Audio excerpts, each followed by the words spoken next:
How to reset your Roblox avatar to default. Hello everyone, welcome back to our channel. So let's dive right in without wasting any time. Also make sure to watch this video till the end. So first of all, open up Roblox on your device. Now wait for the app to open. Now simply tap on avatar at the bottom menu. Now simply tap on customize at the top right corner. Now simply swipe up. Now tap on different categories. Now go to subcategories. Now simply unselect the configurations.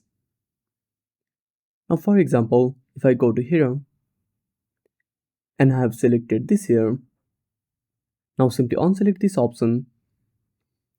Now repeat the same process for all categories. Now once you do that, your avatar will be reset to default. And that's it. Thanks for watching. Make sure to subscribe our channel and hit the bell icon. See you in the next video.